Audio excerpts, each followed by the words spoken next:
The little girl, barely 8 years old, sat perched on the imposing steps of the mansion, lost in her world of charcoal and paper. Sunlight warmed her back as she meticulously sketched the play of shadows on the aged stone. Little did she know that her innocent pastime was about to thrust her into a world of danger and intrigue. 2 guards strolled past, their voices hushed, speaking in Russian, a language they assumed was foreign to anyone within earshot. But Lena possessed a secret weapon. Her mother, before her untimely death, had filled her young mind with the rich sounds and intricate grammar of her native tongue. What Lena overheard wasn't idle chatter. It was a cold-blooded assassination plot targeting the very man who unknowingly held the key to her safety. Her charcoal pencil dug deeper into the paper, the pressure reflecting the growing unease in her small heart. Lena had a keen eye. Even at her young age, she'd already filled 17 notebooks with her drawings, birds in flight, delicate flower blossoms, the intricate ironwork of the estate gate, anything that held still long enough to capture her attention. Dante Moretti's estate had become her after-school sanctuary. Her grandmother worked as the head housekeeper, a position that allowed Lena to spend her afternoons sketching on the sprawling grounds, waiting for the workday to end. She enjoyed the quiet solitude, the respectful nods from the guards, and the fragrant rosemary bushes that lined the garden paths. Most of all, she appreciated that no one questioned her about her mother's absence. It was a welcome respite from the hushed whispers and pitying glances she often received elsewhere. The crunch of gravel announced the approach of the 2 men. *Zafaradva. The Russian word, crisp and clear, sliced through the air. Lena's hand froze mid-stroke. *Tomorrow at the docks. The ambush is ready. Her mother's voice echoed in her memory, gentle and patient, teaching her Russian while they kneaded dough for their weekly bread-making ritual. Mama had insisted Lena remember her heritage, even after they'd left Moscow when Lena was just 4 years old. The guards continued their stroll, their voices dropping conspiratorially. No one will survive. The signal will be at noon. A knot formed in Lena's stomach. Her Italian vocabulary consisted of exactly 4 words, and English homework was a constant struggle. But Russian she understood perfectly.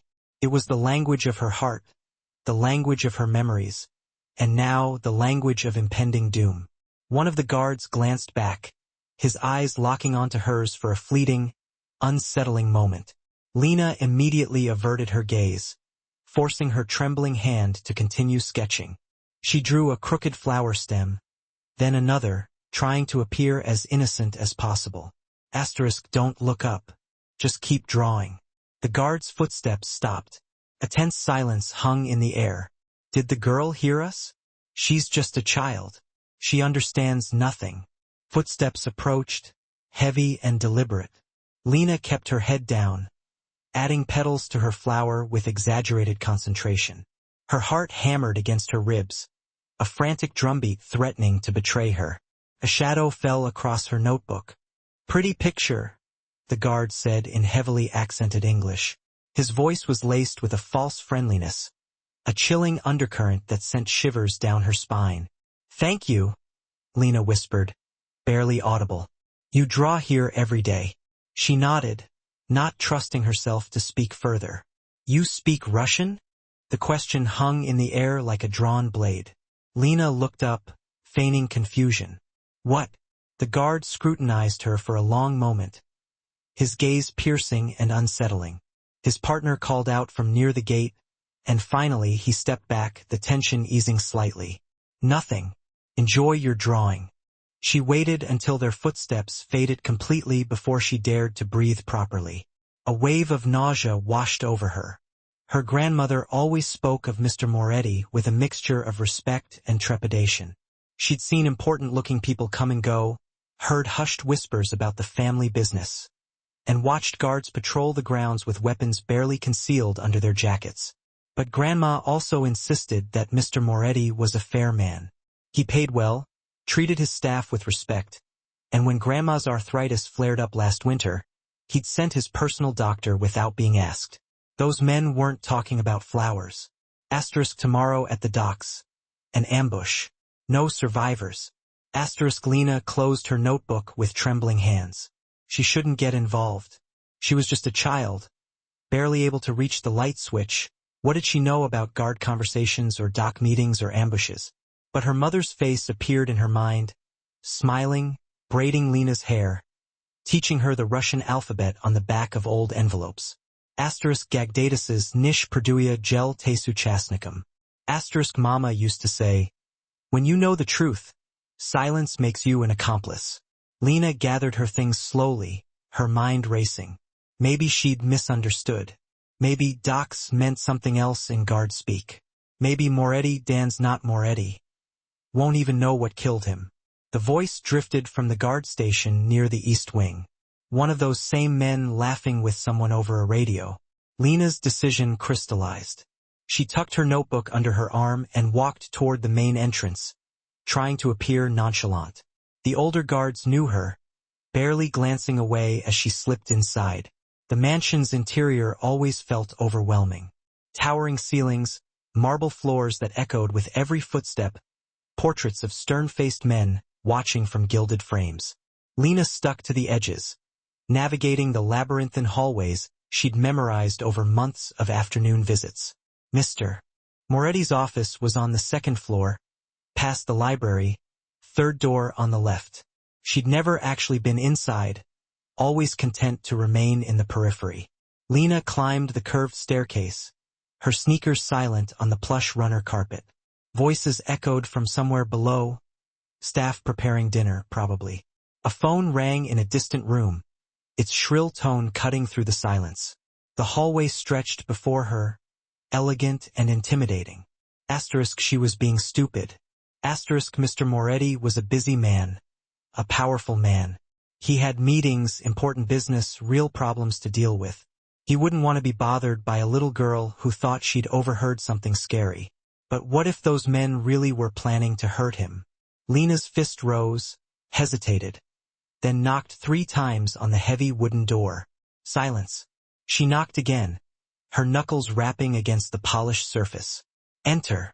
The voice was deep, calm, carrying the weight of authority.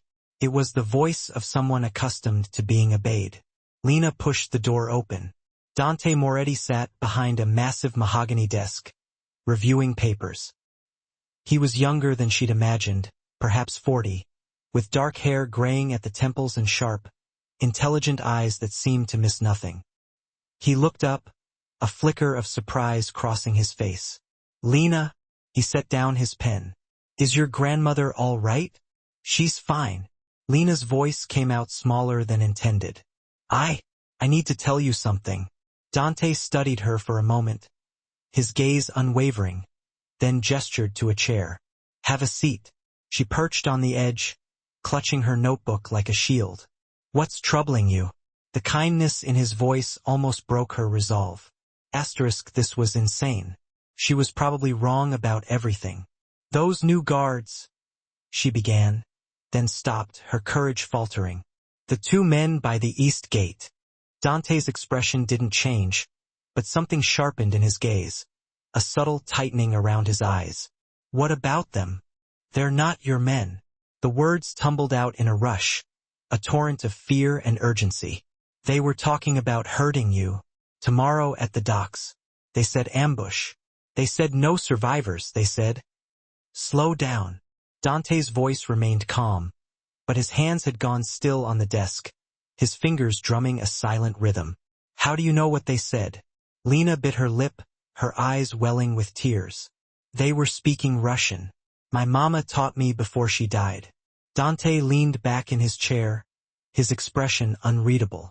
He opened a drawer, pulled out a folder, and flipped through the pages, his brow furrowing as he scanned the contents. His jaw tightened. What did these men look like? Lena described them, every detail etched in her memory. One with a jagged scar above his eyebrow, the other with a gold watch that caught the sunlight. Dante's phone was in his hand before she finished. Marco, the East Gate guards, the 2 new ones. I want their files on my desk in 60 seconds. He hung up, his movements precise and efficient. Lena, he said quietly, his gaze meeting hers with an intensity that made her shiver. You did the right thing coming to me. Are they bad men? I'm going to find out. He stood, walked to the window overlooking the sprawling estate. Stay here. The door burst open. A man, Marco, presumably, rushed in, holding a file. Dante scanned the documents, his expression growing darker with each passing second. These men don't exist, he said softly, his voice laced with a dangerous calm. Their names aren't on any roster. They're not in the system. Marco's face paled. Sir, I can explain. Not now. Dante's voice could have cut glass. He turned to Lena, his eyes softening slightly. You're going home with Romano. He'll stay with you and your grandmother tonight. I didn't mean to cause trouble, Lena whispered, her voice filled with remorse. Dante crossed the room and crouched beside her chair, meeting her eyes.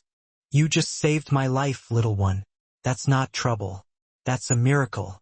He stood, already issuing orders into his phone, his entire demeanor shifting into something harder, more dangerous. Lena clutched her notebook and followed Romano out of the office, her legs shaking beneath her. Dante's voice echoed down the hallway. Find those men now. The afternoon sun had turned golden, casting long shadows across the manicured lawns. But Lena couldn't shake the chill that had settled into her bones. Asterisk tomorrow at the docks, they'd said. Asterisk she'd just changed someone's tomorrow. She hoped it was enough. Romano drove Lena and her grandmother home in silence, his eyes constantly scanning the rearview mirror, his jaw tight with suppressed tension. Lena pressed her forehead against the cold window, watching familiar streets blur past, each house, each tree, now tinged with a sense of menace. What happened? Grandma whispered in the back seat, her arthritic fingers gripping Lena's hand with surprising strength. Nothing, Grandma. Mr. Moretti just wanted to make sure we got home safe. The lie tasted bitter on her tongue. Romano walked them to their apartment door, checked every room with practiced efficiency, then positioned himself in the hallway, a silent sentinel. Lock the door. Don't open it for anyone but me. Back at the estate, Dante stood in his office, surrounded by his most trusted men. The two fake guards had vanished the moment Marco went searching, slipping out through the service entrance like smoke. How did they get through? Dante's voice was dangerously quiet, a barely suppressed volcano about to erupt. Marco spread security logs across the desk, his hands trembling slightly. Their credentials looked legitimate. Background checks came back clean. Someone with serious resources created these identities. Professional, unremarkable, perfect, Dante muttered, studying the forged documents. The men's faces stared back from fake ID cards, bland and forgettable. Russians, he added, almost to himself. That child heard them speaking Russian. His second in command, Victor, stepped forward, his face etched with concern. Victor was old school, had worked with Dante's father, knew the intricate workings of their world inside and out. The Bratva has been quiet for months. Why move against us now? The weapon steel. Dante's jaw tightened. Tomorrow's meeting with Koslov at the docks. Someone wanted it to go very badly. He pulled up tomorrow's schedule on his computer. The meeting was set for noon, exactly when the fake guard had mentioned. Koslov was supplying them with a shipment worth $3 million. Neutral territory, minimal security by agreement. A perfect place for an ambush. Pull the security footage from the past week, Dante ordered, his voice sharp and decisive. Every camera. I want to know everywhere those men went, everyone they talked to, everything they touched. His team scattered to work, their movements efficient and focused. Dante poured himself a glass of whiskey, the amber liquid swirling in the glass, mirroring the turmoil in his mind. An 8-year-old girl had just uncovered what thousands of dollars in security systems had missed. A child who spoke Russian because her dead mother had wanted her to remember her roots. He thought of Lena's terrified face, how her hand shook while telling him about the guards, how she'd still found the courage to knock on his door. His phone buzzed.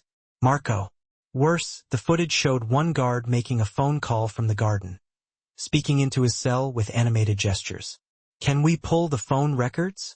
Dante asked, his voice barely a whisper. Already on it, but... Marco pointed at the timestamp on the screen. This call was made 30 minutes after the little girl saw them. Right after she walked away from them. Dante's stomach dropped. They knew she'd heard them, or at least suspected it. Today, yesterday, the whole week. Send it directly to me. While waiting, he opened a safe and removed a separate phone, the secure line he used only for the most sensitive communications. He dialed Koslov's number. The weapon supplier answered in heavily Russian-accented English. Moretti calling to confirm tomorrow. Calling to cancel. Silence hung heavy on the line. You don't cancel on me, Dante. We have agreement. Someone compromised the location. The meeting's off until I sort this out. Compromised? I tell no one. You tell no one. How is compromised? That's what I'm going to find out. Dante kept his voice even, betraying none of the fury simmering beneath the surface. 2 weeks. New location. I'll contact you. He hung up before Koslov could argue, knowing he'd just made a powerful enemy. Victor whistled low. He's not going to like that. He'll like a bullet in his head less. Dante pulled up blueprints of the dock warehouse on his computer. Send a team to sweep the location. I want every inch checked. If there are weapons planted, cameras hidden, anything, I want to know. His phone lit up with the traffic camera footage. Dante scrolled through, watching the docks over the past 72 hours.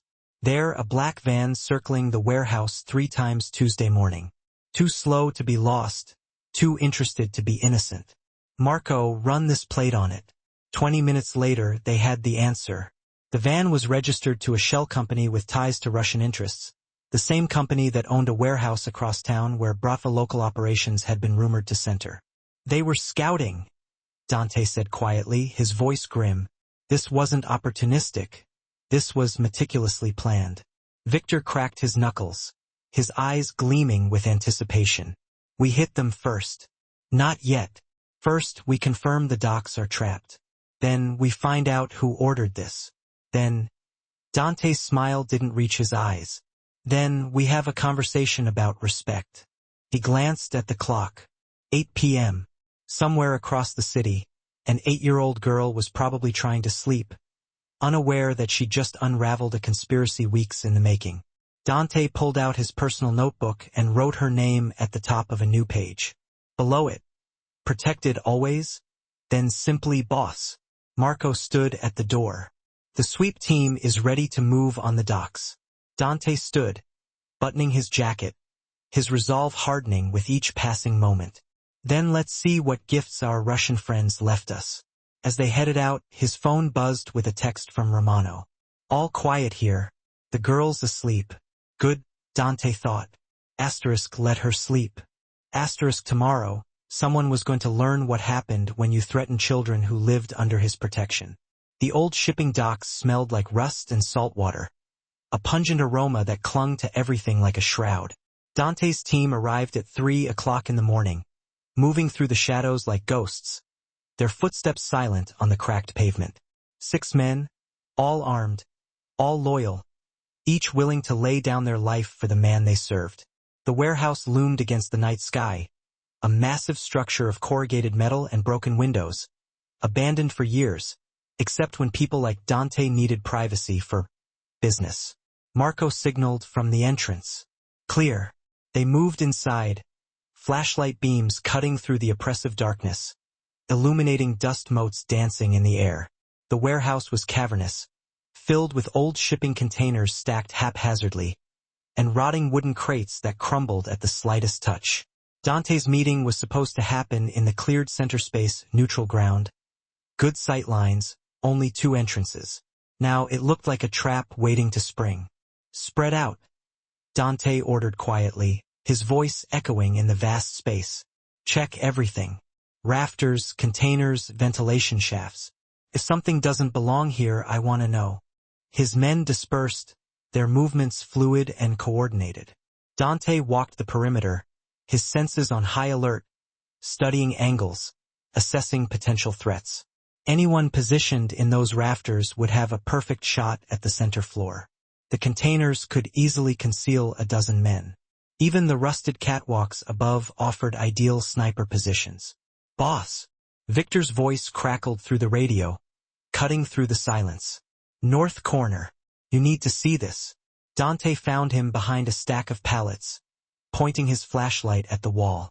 Someone had drilled small holes through the metal siding, perfectly placed for camera lenses or gun barrels. Fresh drill marks, Victor said, his voice grim. Maybe 2 days old.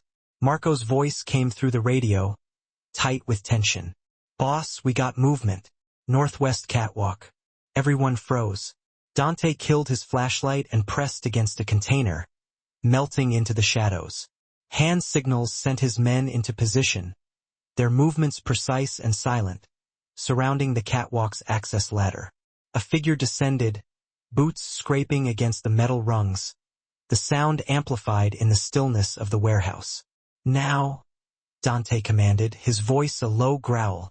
Flashlights blazed, blinding the figure. He threw up his hands, squinting against the sudden light. It was one of the fake guards, the one with the gold watch. Don't move, Marco barked, his gun trained center mass. The man's hand twitched toward his jacket. Do it and die, Dante said calmly, stepping into the light, his presence commanding. Hands behind your head. Now, the guard complied slowly, his face contorted with a mixture of fear and calculation. Victor patted him down, pulling out a pistol, a knife, and a cell phone. What else is up there? Dante nodded toward the rafters. The guard remained silent, his eyes darting nervously. Silence! Marco slammed the guard against the container, the impact echoing through the warehouse. He asked you a question. Go see for yourself. Dante gestured curtly. 2 men climbed to the catwalk and disappeared into the rafters. Minutes later, one radioed down. Boss, you're going to want to see this. They dragged the guard up with them, his face a mask of resignation.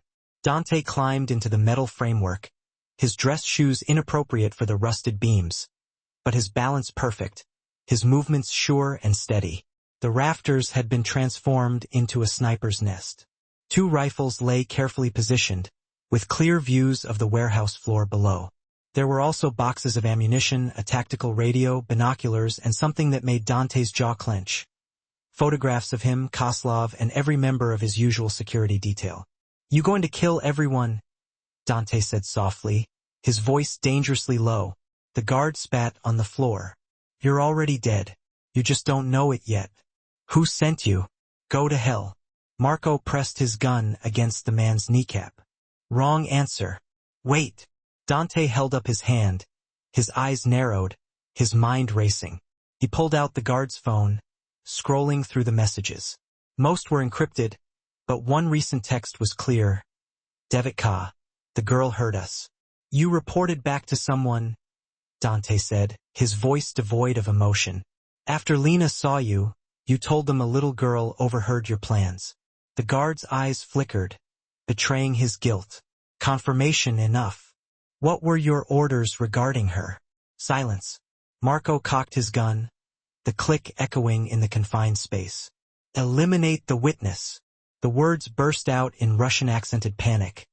A desperate attempt at self-preservation. After the ambush, make it look like accident. She is just child, they said. No one asks questions about dead child. Dante's vision went red, a wave of uncontrollable rage surging through him. His hand shot out, gripping the guard's throat, slamming him back against the metal beam. You going to kill an 8-year-old girl? Orders? The guard choked, gasping for air. *Bratva** orders. From Volov himself. Victor sucked in a breath, his face paling. Alex Volov, the Bratva's regional commander, a man known for eliminating problems efficiently and brutally. Dante released the guard, who crumpled to the floor, coughing and gasping for air. Why target me? We've had peace for 2 years. Not peace. Waiting. The guard coughed, struggling to speak. The weapons deal with Klov. Bratva wants him. You are, how you say, in the way. Kill you, then blame Klov, start war while you fight each other. Bratva takes the territory. The plan was elegant in its brutality. Frame Klov for Dante's death. Let the 2 families destroy each other. Then the Bratva moves into the vacuum. And it had almost worked. How many men were assigned to this? Dante demanded, his voice a low growl. 6. Me and my partner at your estate. 2 here for the ambush. 2 watching the girls' school, waiting for orders. Dante's blood turned to ice. 2 men at her school. Now, tomorrow after you die, they eliminate the witness. Make sure no one connects us. Dante was already moving, climbing down from the rafters with a speed and agility that belied his tailored suit. Marco, get this piece of trash secured. Victor, take 3 men and sweep this entire warehouse. I want every weapon, every camera, every trace of Bratva presence documented. Where are you going? Victor called after him, his voice filled with concern. To make sure Lena lives to see tomorrow. He was dialing Romano as he ran for his car, his fingers fumbling with the phone in his haste. The phone rang once, twice. Boss, the Bratva knows about Lena. They're planning to eliminate her. I need... Romano's voice was strained, his words tumbling over each other. Sir, there's a car parked across the street. Been there for 20 minutes. Drivers just sitting, watching the building. Get them out. Back door now. I'm 10 minutes away. Dante's tires screamed as he pulled out of the dock area, his foot pressing the accelerator to the floor. Behind him, the trapped warehouse sat silent, a killing ground that would never claim its intended victims. But the real threat wasn't metal and bullets. It was men who thought killing a child was just another item on their checklist.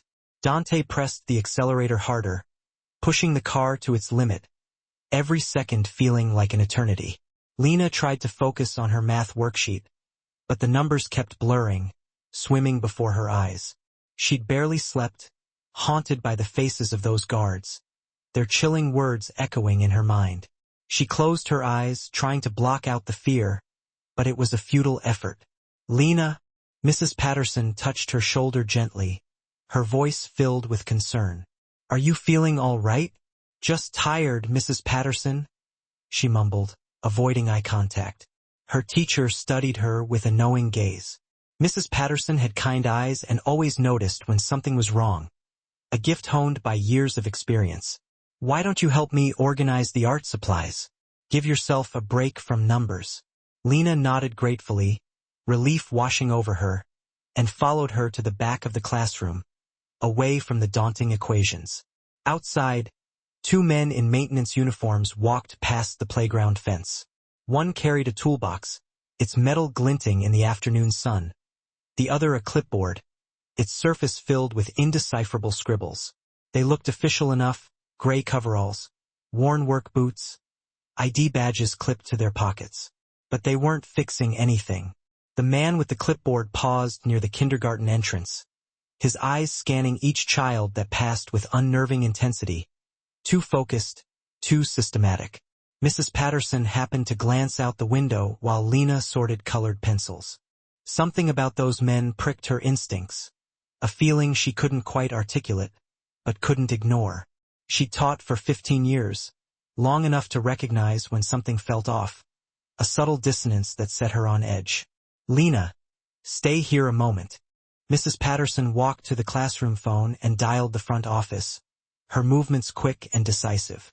Are we expecting maintenance today? There are 2 workers near the east entrance. No scheduled work, Janet from the office replied, her voice tinged with confusion. Could you send security to check it out? The men's radio crackled with static. One of them touched his ear, adjusting what appeared to be an earpiece, and both suddenly turned toward the parking lot, their heads snapping around as if responding to an unspoken command. They'd been listening to school security frequencies. The man with the toolbox said something sharp and urgent in a language Mrs. Patterson didn't recognize. They started walking faster toward the student pickup area, where afternoon dismissal was about to begin, their pace quickening with each stride. School security, Mr. Chun, a retired police officer with a no-nonsense demeanor, approached them, his posture alert, his senses on high alert. Excuse me, gentlemen. Can I see your work order?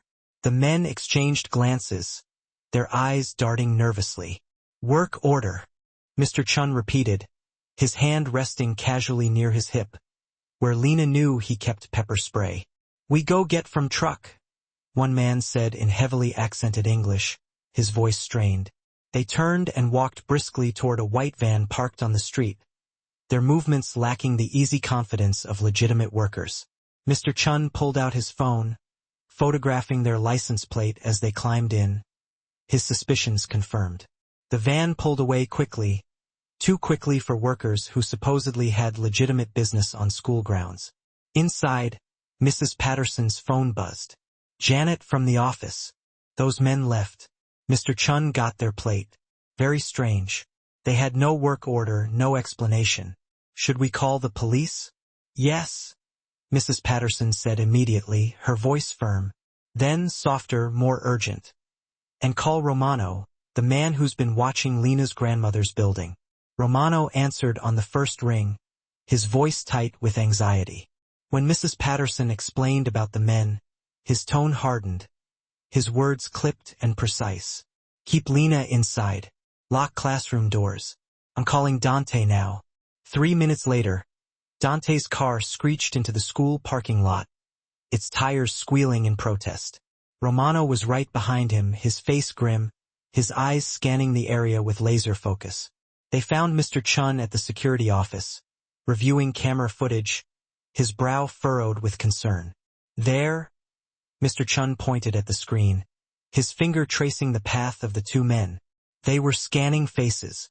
Look at the pattern, left to right, checking every child systematically. Dante's jaw clenched, his anger barely contained. They were looking for someone specific. "The little girl, you think? The one Romano's been protecting?" Dante didn't answer, already striding toward Mrs. Patterson's classroom, his purpose unwavering. He knocked once before entering, and Lena's head snapped up from where she sat organizing crayons, her eyes wide with fear. Her face went pale. "Mr. Moretti." "Lena, I need you to come with me." His voice was gentle despite the urgency, his eyes conveying a message of both reassurance and imminent danger. "Your grandmother, too. You're both going somewhere safe for a few days, but school is canceled for you right now." He crouched beside her desk, his gaze level with hers.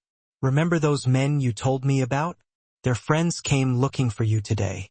The crayon in Lena's hand clattered to the floor, rolling across the linoleum tiles. Mrs. Patterson stepped forward, her voice laced with concern. "What's happening? Is Lena in danger?" "Not anymore," Dante said firmly, his gaze unwavering. "But I need to move her now. Now." Lena gathered her things with shaking hands, her movements jerky and uncoordinated. Her notebook, her pencil case, her jacket with the worn elbows. Everything felt surreal, as if she were watching someone else's life unfold before her eyes. "Am I in trouble?" she whispered, her voice barely audible, her eyes pleading. "No, little one. You're the only one not in trouble." Dante placed a reassuring hand on her shoulder, his touch surprisingly gentle. "You did everything right. But the bad men don't like that you warned me, so we need to keep you somewhere they can't find you." Romano drove ahead to get Lena's grandmother, while Dante took Lena directly from school, his car a fortress on wheels, equipped with bulletproof glass and reinforced doors, precautions that suddenly felt chillingly necessary. Lena pressed against the leather seat, watching familiar streets disappear behind them, her heart pounding in her chest. "Is Grandma okay?" "Romano's getting her right now. You'll see her soon." "Where are we going?" "Somewhere no one would think to look." Dante glanced in the rearview mirror, checking. "Here we go." Lena's safety hinged on secrecy, a retreat where shadows held more sway than streetlights. A fortress of solitude nestled in the mountains, shrouded in pine trees and silence. "My best men will be there," Dante assured her, his voice a low rumble. "For how long?" she dared to ask. "Just until I solve this problem." The way he uttered the word solve sent a chill racing down Lena's spine, a premonition of something cold and calculating. The city receded as they drove, an hour dissolving into a tapestry of asphalt and evergreens. Buildings surrendered to pine trees, the urban sprawl replaced by a winding road that snaked its way into hills Lena had never known existed. Finally, they veered onto a secluded driveway, a secret passage leading to their refuge. The cabin emerged from the embrace of the trees, a rustic haven with solid bones, its wide windows promising warmth, a wraparound porch offering solace. 3 men, stoic sentinels, stood guard. They acknowledged Dante's arrival with respectful nods. Minutes later, Romano's car roared into view, bearing Grandma, who wasted no time pulling Lena into a fierce embrace. "Moja deka," she murmured in Russian, her native tongue. "My baby." Dante gathered his guards, his gaze sharp and commanding. "No one comes up this road without clearance. Understood?" A chorus of "Yes, boss" echoed in response. "Rotate shifts every 4 hours. If anything feels wrong, anything, you call me immediately." Inside, the cabin exuded a cozy charm, a crackling fireplace, plush furniture, a kitchen overflowing with provisions. It should have felt like a sanctuary. But as dusk painted the sky in hues of gray and purple, Lena stood transfixed by the window, her eyes tracing the dance of shadows among the trees. Somewhere out there, unseen eyes were searching, men were hunting. And she, Lena, was the linchpin, the sole witness to a crime that hadn't yet occurred. A crime she'd inadvertently thwarted by understanding the wrong language at the wrong time. Or perhaps she mused the right language at precisely the right time. Sleep eluded Lena. The cabin groaned with unfamiliar sounds, the wind whispering through the pines, the creak of settling wood, the rhythmic footsteps of guards patrolling the perimeter. Grandma, exhausted by the day's chaos, snored softly in the bed beside hers, her slumber a stark contrast to Lena's restless mind. Lena envied her ability to find peace anywhere. The clock on the nightstand cast an eerie glow, 2:47 a.m. She slipped out of bed, her bare feet padding silently across the wooden floor. She tiptoed to the window, careful not to disturb Grandma. Moonlight bathed the forest in a silvery glow. One guard stood vigilant near the porch, another by the driveway gate. The third remained unseen. Then, a shadow flickered between the trees. Lena pressed closer to the glass, squinting, her heart quickening. Probably just a deer, she told herself. The mountains teemed with wildlife. One of the guards had said that earlier, attempting to ease her anxiety about their isolation. But the shadow moved again, its movements too deliberate, too human. Her breath fogged the window. She wiped it clear with her sleeve, her gaze unwavering. The guard by the porch pulled out his phone, checked something, then disappeared around the corner of the cabin, his flashlight beams slicing through the darkness. Minutes ticked by. He didn't return. Lena's stomach clenched.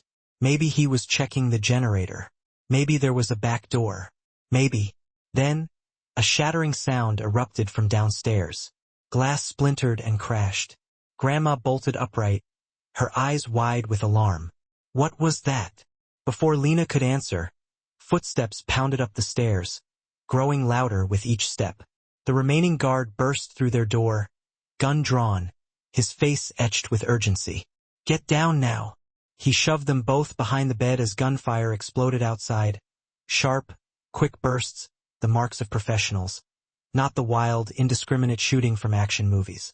These were trained killers engaging other trained killers. The guard spoke urgently into his radio, his voice tight with adrenaline. "Safe house compromised. Repeat, compromised. We need immediate backup."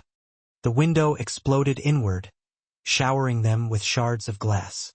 The guard spun, returning fire, his body a shield protecting Lena and her grandmother. Bullets ripped through the wooden walls like paper. Then, silence descended, an unsettling calm after the storm. The guard's radio crackled. "Marco here. Status?" The guard gasped, his voice strained. Blood bloomed across his shoulder, staining his shirt. "Petrov's down. I don't know about Dimitri. They came from the woods. At least 3 of them. Can you move the family?" Marco's voice was taut. "Not safely. They've got the driveway covered." More gunfire erupted, farther away this time, near the tree line. "Dimitri is still fighting," the guard muttered, pressing his hand against his wound, wincing in pain. "But we're sitting ducks here." Lena's mind raced. The cabin had only one road in, and it was surrounded by dense forest. If the attackers controlled the driveway, they were trapped. "Is there another way out?" she whispered, her voice barely audible. The guard looked at her, surprised she could speak. "Just the driveway. No back trails, nothing. This isn't exactly hiking country, kid." Grandma gripped Lena's hand, her lips moving in silent prayer. Her words whispered in Russian. The guard's radio crackled again. "Dante's 20 minutes out. Bringing reinforcements. Can you hold?" "We'll try. 20 minutes. Lena looked at the spreading stain on the guard's shirt. He wouldn't last that long. Outside, Dimitri's gunfire ceased abruptly. The guard's face paled. They took him out. Silence pressed down like a weight. Somewhere in the darkness, men were regrouping, planning their next move. The guard began dragging furniture toward the door, a dresser, a chair, anything to slow the intruders down. "Bathroom," he ordered, his voice sharp. "Interior room, no windows. Go." Grandma pulled Lena toward the small bathroom. They huddled in the tub, Grandma's arms wrapped tight around her. "How did they find us?" Lena whispered, her voice trembling. Grandma's face was grim. "Same way wolves find rabbits. They followed the scent."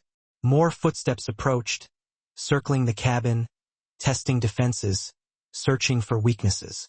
The guard positioned himself in the bedroom doorway, gun trained on the stairs, his face grim. Blood dripped from his shoulder, pattering softly on the wooden floor. Lena's phone buzzed in her pajama pocket. She'd forgotten she even had it. A text from an unknown number flashed across the screen. * stay quiet.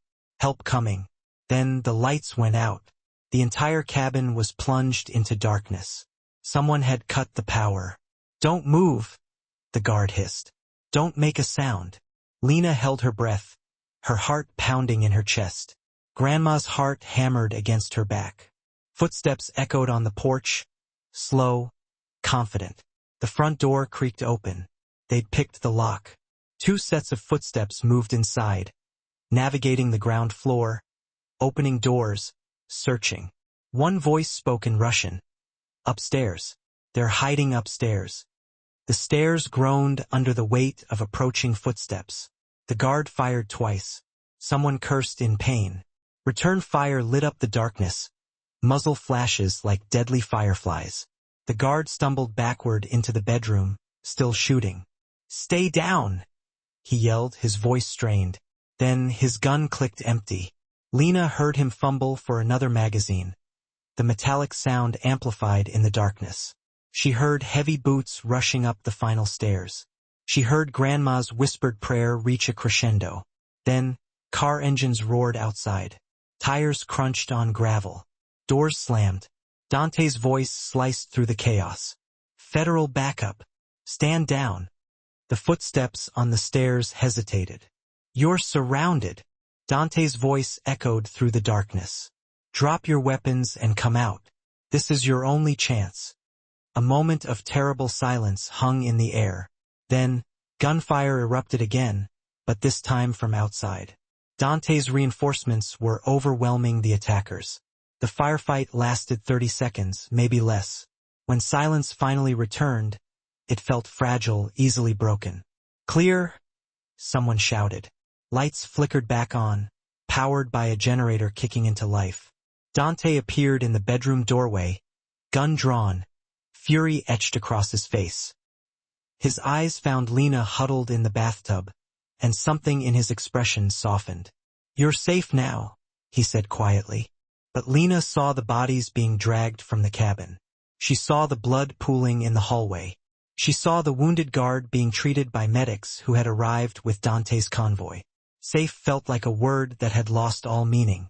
"How did they find us?" the guard asked Dante, his voice weak. Dante held up a phone. Petrov's phone, recovered from his body. GPS tracker hidden in the SIM card. "They followed him here." The guard's face crumpled. "I checked everyone. I swear I checked." Dante's voice was ice. "They're professionals. But so am I. And now I know exactly where they've been staying." He crouched beside the bathtub. "We're moving you again. Somewhere they'll never find. Promise." Lena nodded, too numb to speak. Just hours ago, she'd been a little girl trying to sleep. Now she was a target worth killing.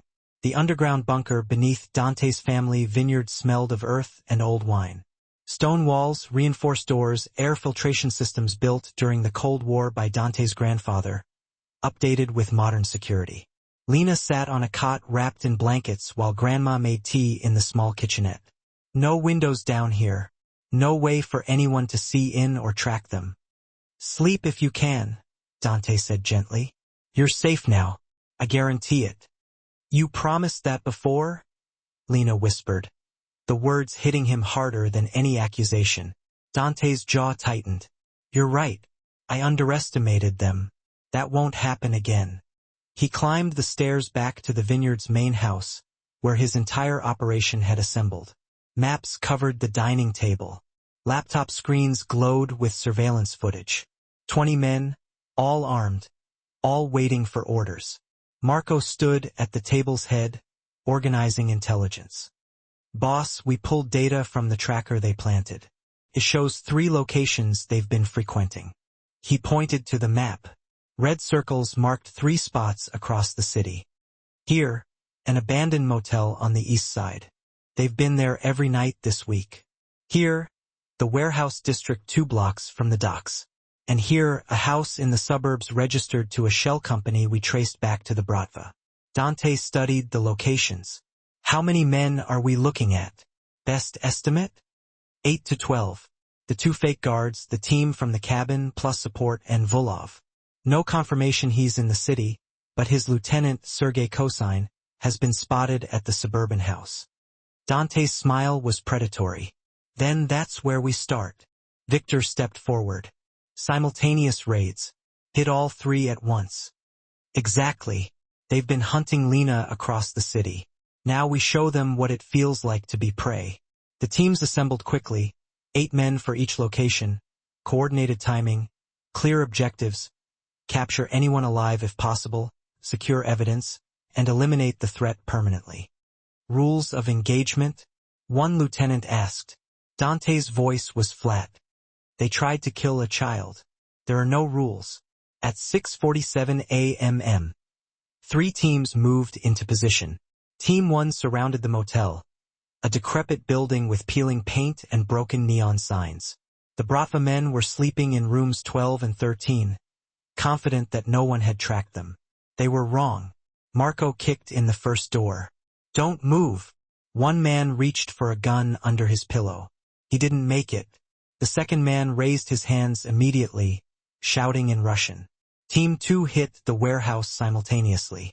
This location was more fortified, steel doors, security cameras, but Dante's men had cut the power 30 seconds before entry. They found 2 men destroying documents, trying to burn evidence in metal drums. Victor's team subdued them before they could finish, dragging them out while the warehouse was photographed, catalogued, documented. Inside, they found the weapons that were supposed to kill Dante, rifles with suppressors, explosives, tactical gear, and a planning board with photographs of Dante, Koslov, Lena's school, the mountain cabin. Victor took pictures of everything with his phone, sending them directly to Dante. Team 3 had the hardest target, the suburban house, a residential neighborhood with families nearby, a high risk of civilian involvement. Dante led this one personally. They approached at dawn, moving through backyards with practiced silence. The house looked innocuous, 2 stories, neat lawn, minivan in the driveway, perfect cover. Dante's thermal scope showed 4 heat signatures inside, 2 upstairs, 2 down. On my mark, he whispered into his radio. They breached both doors simultaneously, front and back. The men inside were caught mid-breakfast, coffee cups still steaming on the table. Sergei Kosine reached for his weapon. Dante shot it out of his hand. Move again, and the next one's between your eyes. The other men surrendered immediately, recognizing the difference between soldiers and amateurs. Dante's men zip-tied their hands while he searched the house. What he found made his blood boil. A laptop opened to surveillance photos of Lena's school class schedules, teacher rotations, security patterns. A file folder containing her student records, somehow obtained from the school's database. A burner phone with recent calls to Moscow. And worst of all, a handwritten note in Russian. Asterisk Daimlet. Exclude Chief Suida. The girl 8 years old. Eliminate the witness. Dante grabbed Sergei by the collar, slamming him against the wall. You were planning to murder a child. Sergei spat blood. Orders. Just following orders from Volov. Silence. Dante pressed his gun against Sergei's kneecap. I'm not known for my patience. Yes, Volov ordered it. The girl heard the plan. She ruined everything. We were supposed to kill you, Frameclov, start a war. But that little brat. Dante struck him across the face. Careful. Sergei laughed bitterly. You think this ends with us? Volov has already sent a replacement team. Even if you kill us all, they'll keep coming. The girl is marked. Then I'll unmark her. Dante pulled out his phone, dialing a number he'd hoped never to use. It rang 4 times before a gruff voice answered in Russian. Volov. This is Dante Moretti. We need to talk about your failed operation. Pause, then laughter. The Italian who doesn't die. Impressive. My men underestimated you. Your men tried to kill an 8-year-old girl. Witnesses are liabilities. Children are off limits. That's the rule. Always has been. Rules change. Not this one. Dante's voice dropped to Arctic cold. I have 8 of your men in custody. I have evidence of your planning. I have recordings, photographs, everything. And I'm willing to make this very public. Send it to every family, every organization you do business with. Let them see that Alex Volov murders children. Silence stretched. When Volov spoke again, calculation had replaced amusement. What do you want? Call off your dogs. All of them. The girl is under my protection now. Anyone who touches her answers to me, and through me, everyone else will learn what you tried to do. And in exchange, your men go home. This ends quietly. No war, no publicity, no shame. Another pause. Done. But Moretti, cross me again, and child or no child, I'll burn everything you love. The line went dead. Dante turned to his men. Pack up everything. Evidence, prisoners, all of it. We're done here. As dawn broke over the city, 3 simultaneous raids had dismantled an entire Bratva operation. And deep beneath the vineyard, a little girl slept, finally safe. Dante didn't trust Volov's word. Men like that specialized in convenient lies and broken promises. Which is why he had Marco monitoring every communication channel, every border crossing, every possible exit from the city. At 9:15 p.m. Marco's call came through. Boss, we got movement. 2 vehicles heading north toward the Old North Bridge. Thermal shows 8 passengers total. Matches the count of Bratva men still unaccounted for. Dante was already grabbing his jacket. They're running. Looks like it. Volov must have ordered them out after your call. Or he's regrouping for another attack. Dante checked his weapon. Either way, they don't leave this city. Not alive. Victor assembled the team within minutes. 6 cars, 20 men, all converging on the North Bridge, a rusted metal structure spanning the industrial river, rarely used except by trucks avoiding highway tolls. Perfect place for an ambush. Dante's convoy reached the bridge first, parking across both lanes to create a roadblock. His men took positions behind vehicles, weapons ready. They'll see us from a mile away, Victor noted. Good. I want them to see. I want them to know they're not getting out. The weight of the situation felt eternal. Wind howled across the empty bridge, making the metal groan below. Dark water churned past concrete pillars. Then, headlights appeared in the distance, 2 black SUVs driving fast. When they spotted the roadblock, brake lights flared.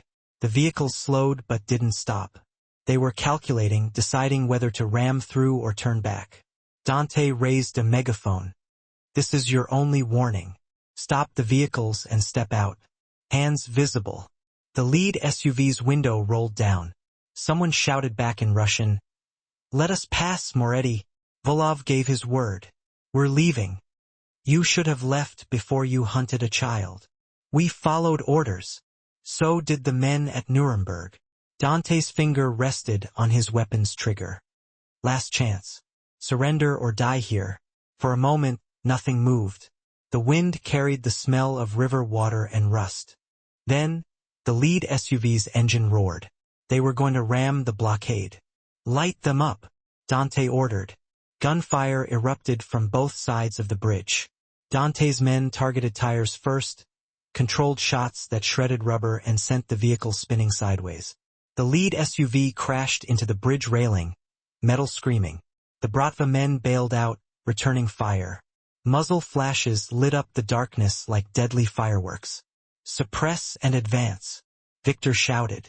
Dante's team moved forward in coordinated pairs, using vehicles as cover, professional, disciplined. This was what 20 years in the business looked like. The Bratva men fought desperately, but they were outgunned and outnumbered. Within 3 minutes, 5 were down. The remaining 3 retreated to the far side of the bridge, trapped between Dante's men and the bridge's end. One threw down his weapon. "I surrender." Another followed suit. The third, a man Dante recognized from surveillance photos as Volov's personal enforcer, kept his gun raised. "Vid anyway. Volov doesn't forgive failure." "Then choose who kills you," Dante called out. "Him or me?" The enforcer's gun wavered. He looked at his surrendered comrades, at the bodies littering the bridge, at the dark water below. He lowered his weapon. Dante's men secured all 3 survivors, zip-tying their hands and checking for hidden weapons. Victor's team swept the SUVs, pulling out bags of cash, forged documents, and weapons. Dante approached the enforcer, a scarred man with dead eyes who had probably killed more people than he could count. "What's your name?" "Maxim." "Maxim, I'm going to ask you one question. Answer honestly and you live. Lie and you join your friends in the river." Maxim nodded slowly. "The girl. Was this operation truly over? Or was Volov planning something else?" Maxim's jaw tightened. "He told us to leave. Forget the contract. The girl was, how do you say, more trouble than she's worth. But Volov never forgets insults. He said maybe 6 months, maybe a year. When you forget to watch, when the girl grows comfortable." Maxim shrugged. "Then accidents happen." Dante felt rage boil in his chest. He was going to wait him out. This was Volov's way, patient, vengeful. Victor stepped close. "Boss, we can't let them walk knowing that." "I know." Dante pulled out his phone, dialing that Moscow number again. Volov answered with amusement. "Moretti, my men report they're delayed at a bridge. Traffic problem, I assume? Your men are in my custody. All of them. And your enforcer just told me about your long-term plans for the girl." The amusement died. "Maxim talks too much. Here's how this works now." Dante's voice could cut steel. "I'm sending you evidence of everything, the school surveillance, the hit plans, the orders to kill a child. Every organization you work with gets a copy. Every family in our world sees what you tried to do. You threaten me. I'm offering you a choice. Pull back completely, permanently, and this stays between us. But if anything happens to that girl, ever, even years from now, even something that looks like an accident, all of this goes public. Your reputation burns. Your business partners abandon you. You become the man who breaks our oldest rule." Silence stretched across the phone line. "You're willing to go to war over one child?" "I'm willing to end you over one child. Yes." More silence. "Then fine. The girl lives. My word on my father's grave." "Your word means nothing. I want insurance." Dante gestured to Marco, who held up a laptop showing bank transfers being prepared. $10 million transferred to an escrow account. If anything happens to Lena or her family, that money goes to every organization, proving you ordered a hit on a child. Volov's breath hissed through the phone. "You ask too much. I'm asking for a little girl's life. That shouldn't cost you anything if you mean what you say." A long pause. "Done. Transfer details." Marco provided them. Within 5 minutes, $10 million moved through encrypted channels into an account controlled by 3 neutral parties, insurance brokers of the underworld. "It's done," Volov said flatly. "The girl lives. We're finished here. Yes, Dante agreed. We are. He hung up and turned to the captured Bratva men. You're going home. Tell Volov that Lena Petrov is off limits forever. As they were loaded into vehicles for deportation processing, Dante stood on the bridge watching the river flow beneath. Victor joined him. Think Volov will honor it? $10 million says he will. And if he doesn't, Dante smiled coldly. He'll lose everything he's built. The bridge fell silent except for the wind and water. Somewhere in the city, a little girl slept safely, and she'd never know how many men had died that night to ensure she'd wake up tomorrow. Morning sunlight filtered through Lena's bedroom curtains, her real bedroom in her real apartment, not a bunker or a cabin or a safe house. For days, that's how long she'd been gone. Felt like 4 years. Grandma hummed in the kitchen, making breakfast like nothing had happened. But Lena noticed the way her hands shook slightly when she cracked eggs, the way she glanced at the door every few minutes. A knock made them both freeze. It's Romano, a familiar voice called, and Mr. Moretti. Grandma opened the door. Romano stood there in his usual stance, alert, professional. Behind him, Dante looked tired but calm, holding a paper bag that smelled like fresh pastries. May I come in? Dante asked. Grandma stepped aside. Lena sat at the kitchen table, her notebook open but empty. She hadn't been able to draw since the cabin. Dante set the pastries down and took a seat across from her. How are you feeling? Okay. Lena, Dante said softly. It's all right not to be okay. You've been through something no child should experience. Are the bad men gone? Yes, all of them. And the man who sent them, Dante chose his words carefully, has made certain promises. You're safe now, truly safe. You said that before. The same words she'd used in the bunker. They still carried the same weight. Dante nodded slowly. You're right to doubt me. I failed to protect you properly the first time, but things are different now. I've made arrangements, permanent arrangements, that ensure no one will ever target you again. What kind of arrangements? The complicated kind that adults handle? He smiled slightly. The kind that involves a lot of money and even more threats. Grandma poured coffee, listening silently. I also want to handle some other things, Dante continued. Your school has been paid through graduation. All of it, including university if you choose to go. I've set up a trust fund for you and your grandmother, and I've arranged for someone to talk to you about everything that happened. A professional, someone who helps children process difficult experiences. A therapist. Lena had heard the word at school when Emma Rodriguez's parents got divorced. Yes, someone who can help you feel safe again. Lena traced patterns on her blank notebook page. Why are you doing all this? Dante leaned back, considering his answer. Do you know what you did when you heard those men speaking Russian? Told you. You saved my life, and probably the lives of 5 other men who would have been at that meeting. He paused. But more than that, you chose to do something brave when staying silent would have been easier and safer. That kind of courage is rare, Lena. Even in adults. I was scared. Being brave doesn't mean not being scared. It means doing the right thing even when you're terrified. Grandma set coffee in front of Dante, then squeezed Lena's shoulder. Your mother would be proud, she said softly in Russian. Tears prickled Lena's eyes. Mama had taught her Russian so she'd remember her heritage, never imagining those lessons would save lives. I can't draw anymore, Lena whispered. I keep seeing things. The therapist will help with that, Dante said. And there's no rush. Take your time. Heal properly.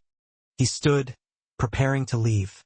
But Lena's small hand reached out, stopping him. Mr. Moretti, she said, her voice barely a whisper.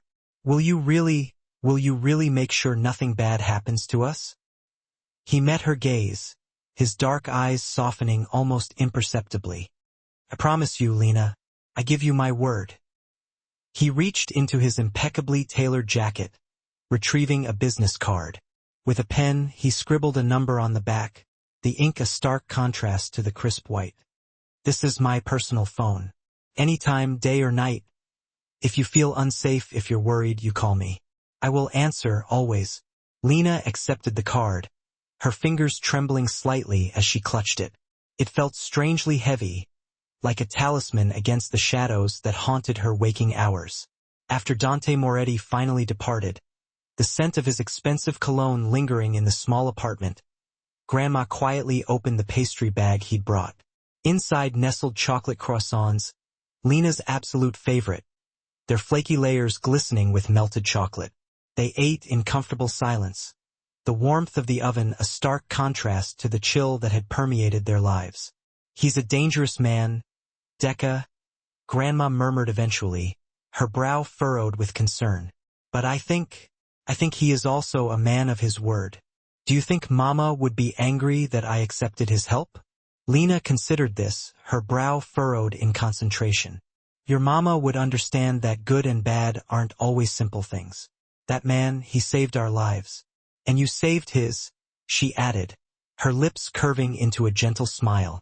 Sometimes the world is just complicated, Decca. That afternoon, Lena tried to draw. The charcoal trembled in her small hand at first, the memory of gunfire and fear still vivid.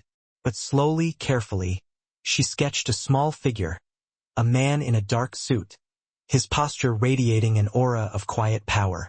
He was standing between her and amorphous shadows that she couldn't quite define, couldn't quite see clearly. She gave him a small, tentative smile, even though she'd rarely witnessed such an expression on Dante's face. She made him protective, a silent guardian, because that felt undeniably true.